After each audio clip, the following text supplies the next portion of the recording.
Welcome to Too Fond of Books. My name is Janelle, and this is another recommendations video for Cloak and Dagger Christmas. If you don't know what Cloak and Dagger Christmas is and haven't seen the announcement videos, I'm going to link it here in the cards, and I'm going to also link it in the description box below for you. Go and watch that video so you can find out all about Cloak and Dagger Christmas, which is basically a month-long mystery readathon. So awesome. That's what it is. It's awesome. So for today's prompts, prompt recommendations, I am going to do the prompt of Flavia de Luce, which is to read a middle grade mystery or to start a new to you series. So Kate Howe came up with this prompt, which I think is fantastic. And Flavia de Luce is a child detective herself in the series by Alan Bradley. I think she's 11 years old in the first one. So that's why we decided to go with read a children's mystery or a middle grade mystery. And then the New to You series, Kate said kids are new to the world, and so that's how she got the idea for just to try a New to You series. A series that has maybe been on your radar for a while that you haven't tried yet, or yeah, one that you've heard about in recommendations videos, possibly like this one. So I don't read middle grade mysteries or children's mysteries, so I'm going to leave the recommendations for those to people who know better. Kate has some good ones, and I think Melanie Martin as well. And then Kate from the novel Nomad is also going to be posting her recommendations videos soon, so keep an eye out for that. I am going to recommend 10 series to you that I have really enjoyed that could be potentials for you if you want to try a new series. So let's just dive straight in. The first one is the Art Theft Squad series by Iain Pears. I really like Iain Pears. He's got a number of books that I really enjoy, but this series again is fantastic. So there are 7 books in this series published between 1990 and 2000, and this is the first one called The Raphael Affair. Now these books are set primarily in Rome, and they follow Jonathan Argyle, who is an art restorer, art student, art scholar from England who is in Rome. And then we also follow the members of the Art Theft Squad in Rome, specifically Flavia, I think is her name, which is hilarious. Considering what this prompt is called. Yeah, her name is Flavia, so I think it's perfect. I think you kind of have to read this. So she's on the Art Theft Squad, and then her boss, but I can't remember right now what his name is. Anyway, it doesn't matter. So these are great mysteries, and each one involves some element of the art world, which I find really fascinating. So the Raphael Affair, this is the first one. The Titian Committee, the Bernini Bust, The Last Judgment, Giotto's Hand, Death and Restoration, and The Immaculate Deception. So if you are interested in books that are set in a different country, this is a good option for you. Like I said, most of them take place in Rome. And so this is a good crossover too for the other prompt, which is to read a translated mystery or a mystery that is set in a country different from yours. So that could be a good possibility. If you are interested in art or the art world, art restoration, art fraud, art theft, art, any of it, then these could be good. I really enjoy these. I like the way Iain Pears writes, and these are good mysteries. Okay, the next up, and this is a newer series that I have read just since the summer I started this series, and I've really been enjoying them. They're just a cozy mystery series called The League of Literary Ladies. And this is a cozy series set in the United States on a small island on Lake Erie. There are 4 in this series. from 2013 to 2017. Mayhem at the Orient Express is the first one. A Tale of Two Biddies. The Legend of Sleepy Harlow.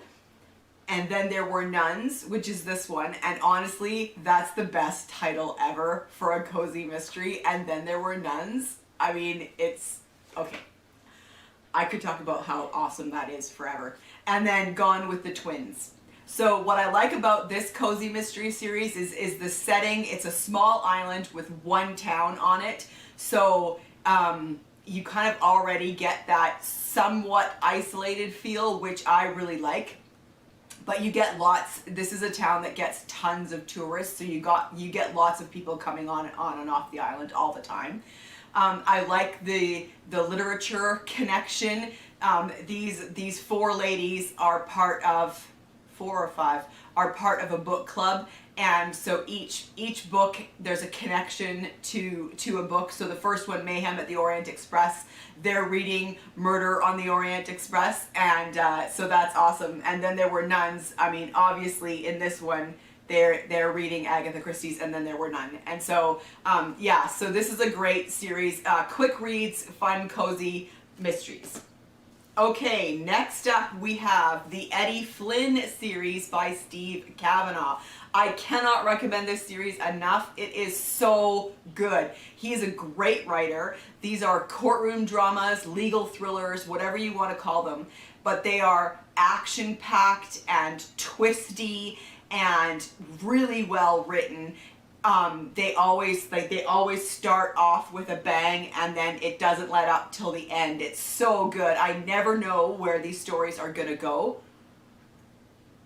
The character of Eddie Flynn is fantastic. He used to be a con artist, and now he's a lawyer, and just kind of doing the best that he can. He's very good at it, and of course he uses the skills that he learned when he was a con artist to help him in his cases. This is the 5th one in the series. This is 50-50. The first one is The Defense, then The Plea, The Liar, and then 13. And 13 is kind of the one that everybody has read who doesn't know that it's part of a series. Then 50-50, and then The Devil's Advocate came out this year in 2021. This is such a great series. It's set in the States, I believe in New York City. So yeah, if you're looking for a quick, action-packed legal thriller, you might want to check out Steve Cavanagh's Eddie Flynn series.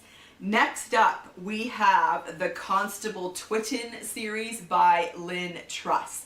These are set in Brighton in the UK, in England. Brighton is a town, basically a resort town right on the south coast. It's right by the sea. It gets tons of tourists. Brighton is where the pavilion is that the Prince Regent built famously in the 1800s. And so yeah, it's a great location for a mystery. They're also set in the 50s, which I love. So the late 50s. This first one here, A Shot in the Dark, is in 1957, and they all are, because they actually all take place really close together. I believe the second book in the series takes place only 2 weeks after the first book in the series. This is The Man That Got Away. I love these covers too. I think these are so great. So the main character is Constable Twitten. In the first book, he is a very, very new police officer, detective. It's his first job, and he's at the station with his inspector and his sergeant, who are also great characters, and then the cleaning lady at the police station, who also comes to play a pretty big role in the stories. So I really do enjoy these. Now, the covers could potentially make them look cozy, especially this one. This is the third in the series, Murder by Milk Bottle. But I have to tell you, they are not cozy. They are not Graham Greene either. Like, they are not Brighton Rock, really grim, whatever. But, like, I think they're kind of in between, because and this is one of the things that I really love about this series, is they really straddle the line. Like, there's this great juxtaposition between this idyllic seaside family resort that Brighton is, especially in the 50s, and this underworld of gangs and the criminal element, and that the fact that they live side by side and often aren't even aware of it. That's what's so great about this series. And so it is a little bit violent, not a lot, but there is a bit of violence in it. There's a bit of language in it, but that's because of all of the criminal element, the gangs, the criminal underworld that's part of this story. So don't go into it thinking that you're reading a cozy, because it's not that. They're very well written, they're very witty, and I find them quite funny. So the Constable Twitten series, and there is a fourth one coming out very soon called Sea Bunny Run. I think that's what it's called in the UK. Here it's coming out as Psycho by the Sea, and that is, I think it's actually just out. Okay, and then moving on, another series that I really, really enjoy. This is a historical mystery series. It's the Lady Darby series by Anna Lee Huber. These are, so far, there are 9 in the series. The first one came out in 2012, and the 10th one is supposed to be coming out next year in 2022. These are set in Scotland in the early 1800s, 1830. So it's not quite the Victorian time period, but as we move on in the series, we're going to get into the Victorian time period. But they're set in Scotland.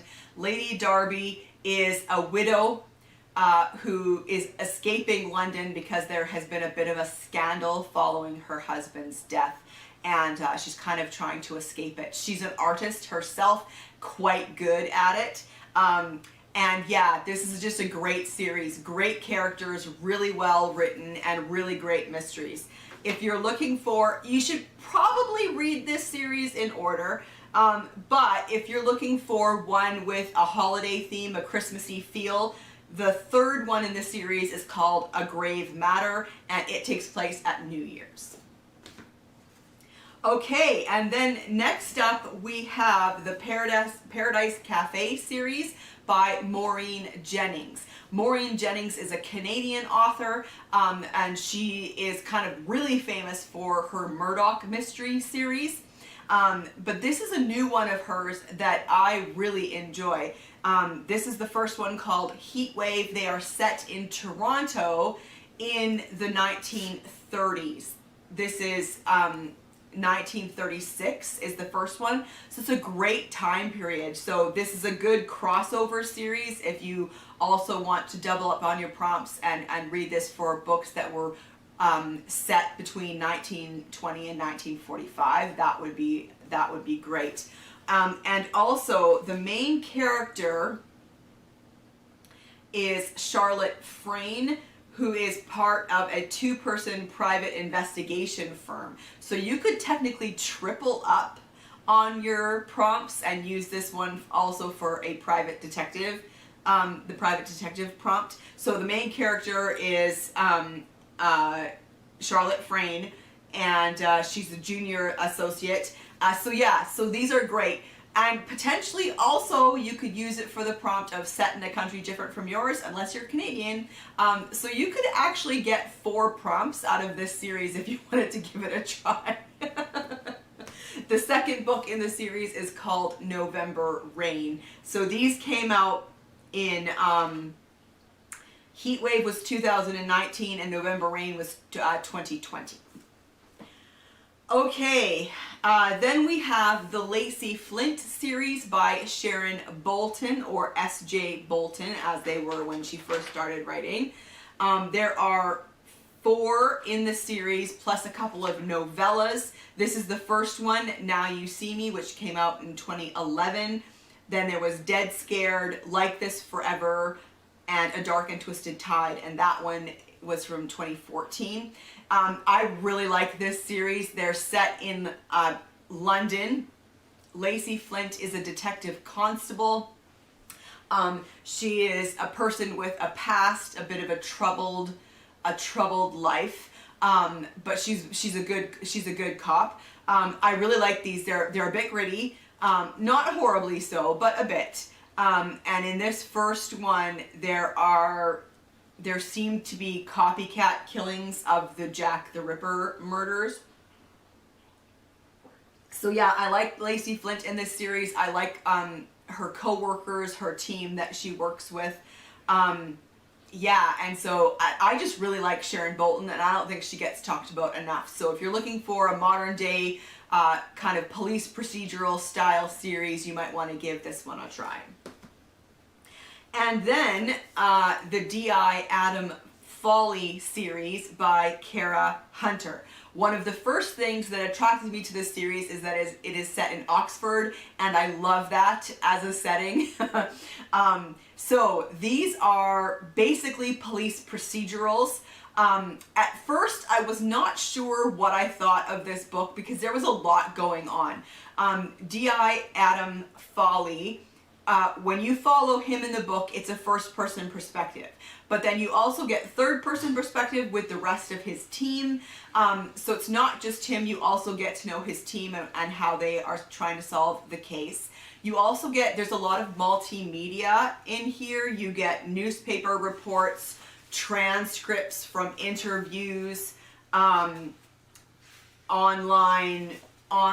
news, tweets, and all of that. And at first I wasn't really sure what I thought of that. But the stories are so good that I decided to just go for it. She writes really great mysteries. They're police procedurals, but they're so interesting. She has great twists. You never are really sure what's happening in these stories. And so there are, so far, there are 5 in the series and a 6th one coming out next year. Close to Home, this is the first one that came out in 2017. In the Dark, No Way Out, All the Rage, and The Whole Truth. So yeah, so if you're looking for another modern day police procedural style with, you know, kind of different ways of writing with the multimedia aspect and kind of twisty-turny, you might want to give Cara Hunter a shot. Okay, 2 more. We have the Maeve Kerrigan series by Jane Casey. I really like this series a lot, and again, it doesn't get talked about very much, which is a shame. So Maeve Kerrigan is I think that she is, oh yes, in the first book, she's a detective constable. These take place in London, modern day, and so they're again police procedurals. But it's a great team. All the people that she works with, it's a great team. You meet great characters there, and I just really love the character of Maeve Kerrigan. She's really interesting. So this is the first one from 2010, and then there is The Reckoning, The Last Girl, The Stranger You Know, The Kill, After the Fire, Let the Dead Speak, Cruel Acts, and The Cutting Place, which came out last year. I really like these. I think they're really well written, they're fast-paced and interesting, and you get a lot of the personal life of especially Maeve Kerrigan, the main character. So if you like a police procedural, but also a good, like with good characterization, this could be a good series for you to try. And then last but not least, we have the Livy Nash series by M.L. Huie. This is Spitfire, and this one came out in 2020. This is set just following the war in 1946, and Livy Nash she was a spy during the war, and we meet her when she is damaged and bitter because of events that took place during the war. And so while everyone else is celebrating, she's basically getting blind drunk in order to try and forget. So if you like a bit of spy espionage style, kind of World War II era spy espionage, And of course, it's following the war, so we're just starting to get into Cold War type stuff. I really enjoyed this series too. So far, there's only 2 of them. The second one here is called Nightshade, and this one came out in 2020 as well. Or yeah, maybe it was 2020. Maybe I wrote this down wrong. Yeah, 2020 and Spitfire. Yeah, they both came out in 2020. So yeah, if you're looking for kind of a mystery that's has more of a spy feel to it, a bit of espionage, you might like this. I really like the character of Livy. She's you know, kind of damaged and you know, trying to put herself back together after the events of the war. And I really enjoyed both of them, and I really hope that there's another one coming out. So there you have it. There are 10 series that I have enjoyed that I can recommend for you. Have you read any of these series? First of all, I would love to chat with you about that. Have I convinced you to maybe give one of them a try for this prompt for Cloak and Dagger Christmas? I'd love to hear about that as well. And I will see you for another video soon. Bye.